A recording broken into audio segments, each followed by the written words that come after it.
النهارده بقى جايبه لكم خلطه لتنظيف الدهون اللي على الحوائط واللي في البوتاجاز واللي في الفرن الميكروويف الفرن الكهربائي، لكل الدهون اللي متراكمه عندك في المطبخ. بما ان بقى كل المنظفات اللي هي بتاعت الدهون غليت، انا بقى جايبه لك وصفه في البيت خطيره جدا، سهله جدا، مكوناتها بسيطه، مش هتغرمك كتير. من كل حاجه ب5 جنيه هتعمل معاكي معجزة. هنا معايا كوبايتين من المية. انت بقى كتري زي ما انت عايزة، يعني عايزة، انا حبيت اعمل لك عينة بس اوريك. هنا معايا كوبايتين من المية، مية دافية، ومعاها معلقة من كربونات الصوديوم، ومعايا معلقة من ملح الليمون.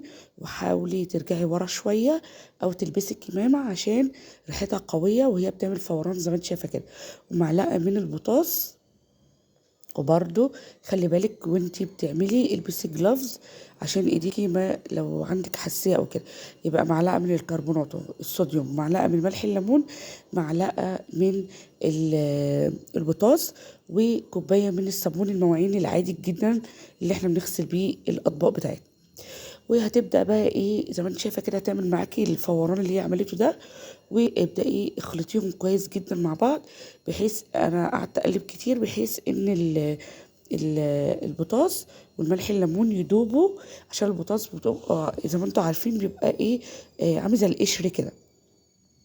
كل الخلطة دي خطيرة جدا، هتوفر معاكي كتير جدا، هتنضف معاكي المطبخ، هتخليه زي الفل. اي دهون على الحيطة، اي دهون في البوتاجاز، هتشوفوا معايا هنعمل دلوقتي مع بعض. هنا خلاص خلطتها، وحطيها في بخاخة ما تكون موجودة عندك، واستخدميها زي ما انت عايزه بقى. هنا عندي البوتاجاز، طبعا الفيديو ده انا مسجلاه من تنظيفه العيد. طبعا انا سبت البوتاجاز بقى في رمضان، انا كنت منضفه تنظيفه العيد كويسه جدا، واللي هي قبل رمضان. ودي تنظيفه العيد طبعا في كل الوقت ده كنت سايبه البوتاجاز بقى في رمضان بقى العزومات وانتوا عارفين، فكنت سايباه ما كنتش بعمله في رمضان. قلت هعمله على تنظيفه العيد. هنا دلقت حبة، انتي حطيه في بخاخة، انا حطيت بس قدامكم كده بجرب لكم، انما الباقي حطيته في ايه، في بخاخة. دلقت حبة، المفروض تستنى 10 دقايق، بس انا عشان وقت الفيديو فحبيت ان انا اعمله على طول. دعكت بالليفة اللي انتوا عارفينها ديت او بسلك اي حاجة عندك، بيطلع بالليفة العادية مش محتاج سلك اساسا. هنا كنت بقول لكم ان انا هقلب الازاز، النقط دي في الازاز من جوه، يعني انا عملت الازاز من بره، شوفوا قبل وبعد، وهعمل الازاز من جوه. هنا بقى الدرج اللي هو بيبقى تحت خالص في البوتاجاز بتاعك مليان دهون فظيعه، طبعا طول شهر رمضان بقى والعزومات والكلام ده، فتراكم عليه دهون كتير.